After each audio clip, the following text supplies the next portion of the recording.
Сайн зөрг гишүүний эхлээд байгаа зүйл дээр бас тайлбар хийхгүй бол олон нийт буруу ойлголт авах гээд байна л да.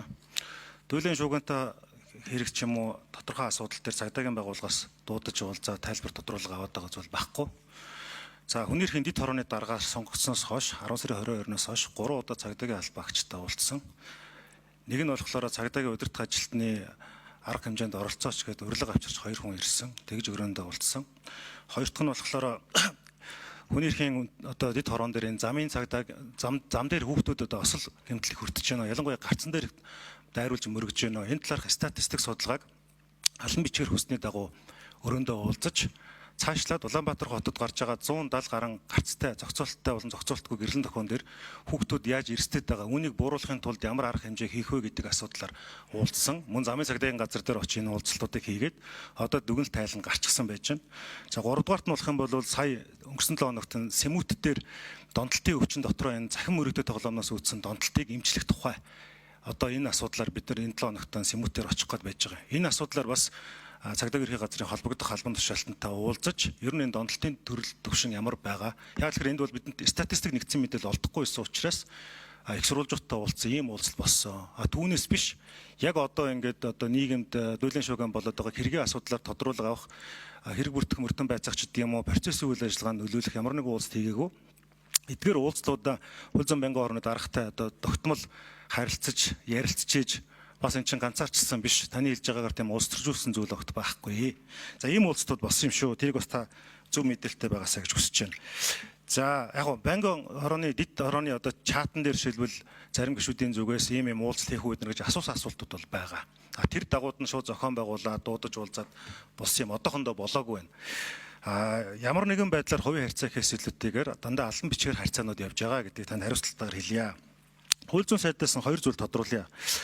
Нэгдүгээрт нь болохоор энэ анх энэ 3 сарын 18-ны өглөө мэдээлэл хийхэд үндэсний ив нэгдэлт одоо халтай гэдэг ийм одоо хуулийн зүйл заалт дурдсан шүү дээ тийм ээ.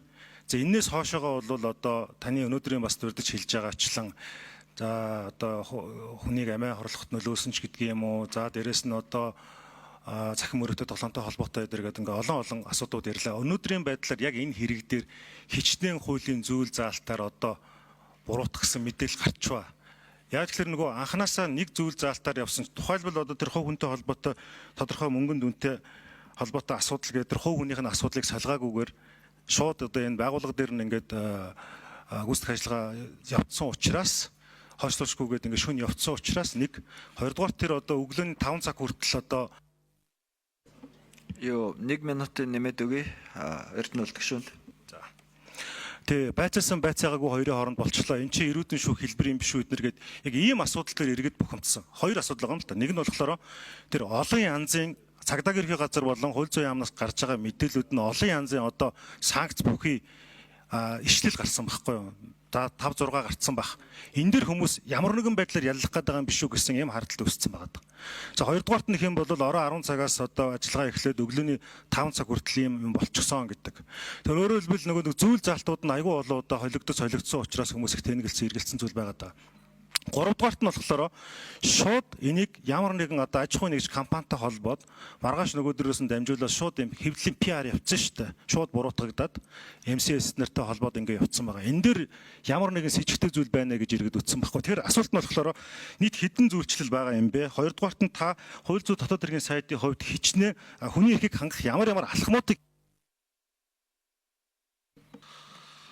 за яг энэ ташаа буруу ойлголт яваад байгаа маа. Энэ олон зүйл ангиар ингээд ямар нэг юм наах гээд байна гэдэг. Тэгээ энэ дотор чи нөгөө янз янзын зүйл ангиар хэрэг бүртгэлтийн хэрэг болон гомдлоор шалгаж байгаа зүйлүүд байгаад байгаа байхгүй юу.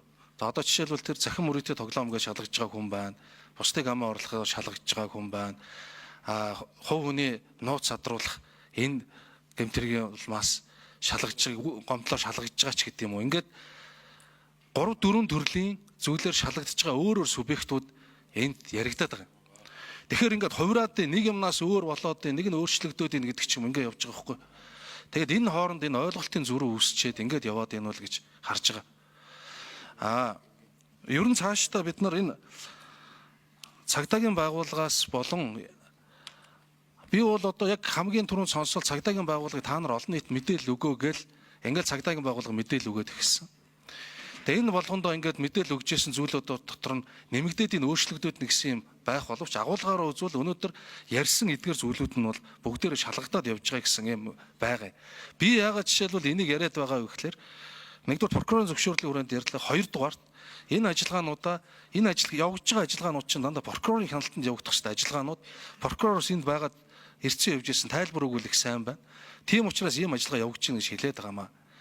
Харин дахин байр суурийг илэрхийлээд байгаа юм нь эдгээр зүйлүүд хэвлэн нийтлэг хэрэгчлөө рүү халдаж болохгүй гэдэг дээр зарчмын 100% санал нэг байгаа юм.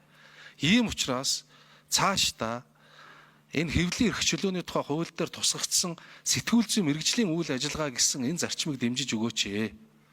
Дахиад цаашаага энэ эрүүгийн хян шийдвэрлэх тухай хуульд орж байгаа энэ процессыг илүү нарийн журмалж байгаа хүний эрхийг хангах чиглэлээр орж байгаа өнөөдөр хэлцэх асуудлуудыг дэмжиж өгөөч.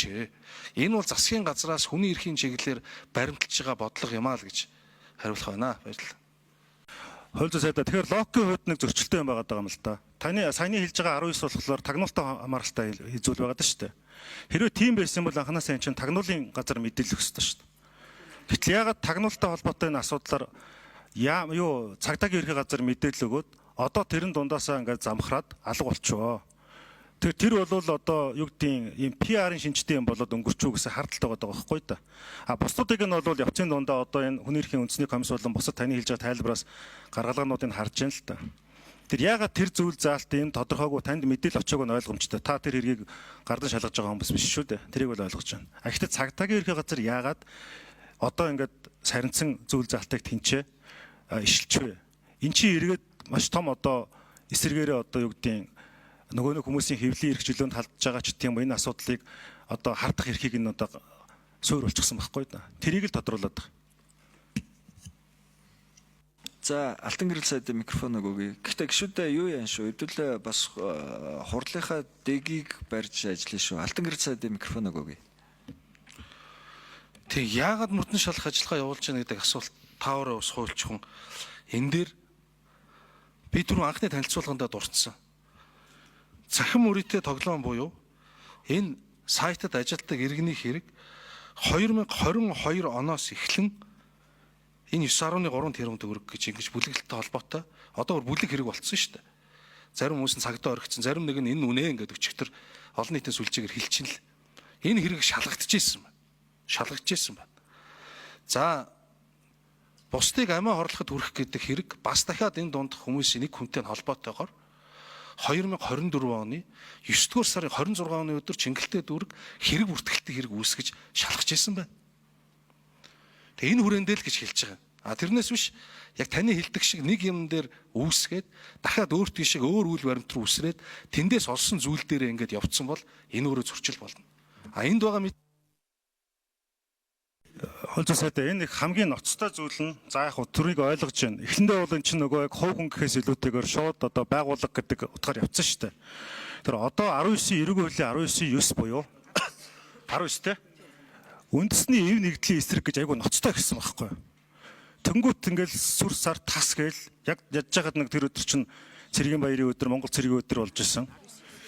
19.9 дээр хүмүүсийг үндэс угсаа хил арьсны өнгө шашны номлол үзэл бодлоор дайсагнуулах, эвдрүүлэх, салан тусгаарлахыг ухуулсан, уриалсан, ялгуурлан гадуурхсан, хүчирхийлсэн, эрхийг нь хязгаарласан, давуу байдал тогтоосон үйлдэлийг зохион байгуулсан бол 5 жилээс 12 жил хүртэл хугацаар хорих ял.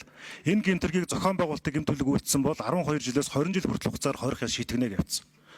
Одоо энэ 18-наас хойш өнөөдөр 24 гээд 6-7 хоногийн хугацаанд процессыг анхааралтай ажиглаж байхад энэ зүйл заалтыг анх дурдж энэ үйл явдал болж исэн энэ зүйл заалт нь сарнц юм шиг харагдаад байна.